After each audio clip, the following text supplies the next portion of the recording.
আসসালামু আলাইকুম রহমতুল্লাহি আবরাকাতুহু।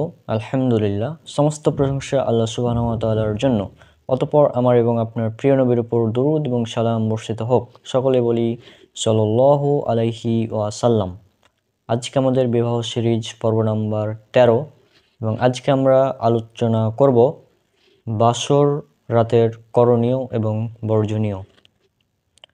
প্রথমত, বাসর রাতে যখন বাসর ঘরে আপনি প্রবেশ করবেন, তারপর স্ত্রীকে কিছু হাদিয়া দেওয়া, এটা হচ্ছে সুন্নাহ। এটা আছে, এই হাদিসটা এসেছে ইরওয়ালিল গালিল, হাদিস নাম্বার 1601। এরপর কোনো খাবার পরিবেশন করা, এটাও সুন্নাহ। এটা আপনারা যদি পড়েন ইমাম নাসিরুদ্দিন আলবানী রাহিমাহুল্লাহ এর আদাবুজ জিফাফ বা বাসর রাতের আদর্শ এর মাসালা নাম্বার 1, এখানে আপনারা পেয়ে যাবেন। এবং স্ত্রীর সাথে বন্ধুত্বপূর্ণ আচরণ করা সে সময়। পয়েন্ট নাম্বার 2, স্ত্রীর মাথায় হাত রেখে একটি দোয়া পড়তে হবে।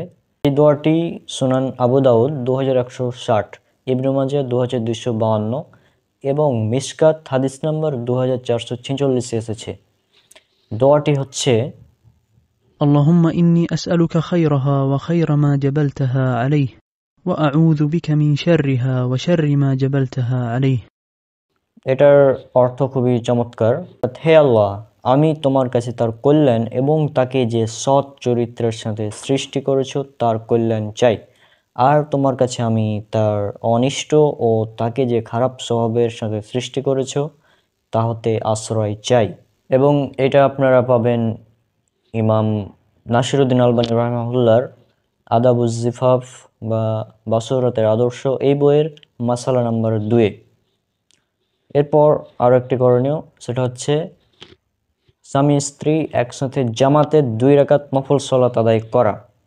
এটাও ইমাম নাসিরুদ্দিন আলবানী রাহিমাহুল্লাহর আদাবুজ জিফাফ বা বাসরাতের আদর্শ বইয়ের মাসালা নাম্বার 3, সেখানে আপনারা পেয়ে যাবেন। এবং তিনি এখানে বেশ কয়েকটি হাদিস নিয়ে এসেছেন, যে সেখানে এই সালাতটা আদায় করার সময় স্বামী সামনে থাকবে এবং স্ত্রী থাকবে পেছনে, এবং জামাতে 2 রাকাত নফল সালাত আদায় করবে। এটাই বোঝানো হয়েছে।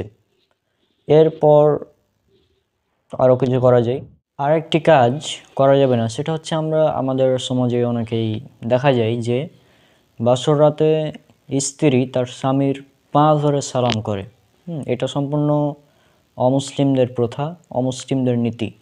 এই কাজটা করা যাবে না। এছাড়াও আরও বিভিন্ন ধরনের কুসংস্কার রয়েছে এই বাসর ঘরকে নিয়ে কেন্দ্র করে, এগুলো করা যাবে না।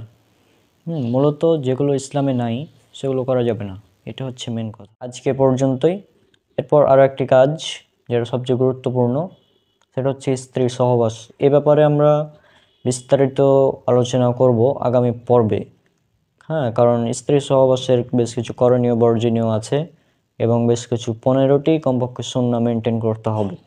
তো সেগুলো নিয়ে আমরা পরবর্তী এপিসোডে আলোচনা করবো ইনশাল্লাহ। আল্লাহ সবাইকে শান্তিতে রাখুন। আজকে বিদায় নিচ্ছি। আসসালামু আলাইকুম ওয়া রাহমাতুল্লাহি ওয়া বারাকাতুহু।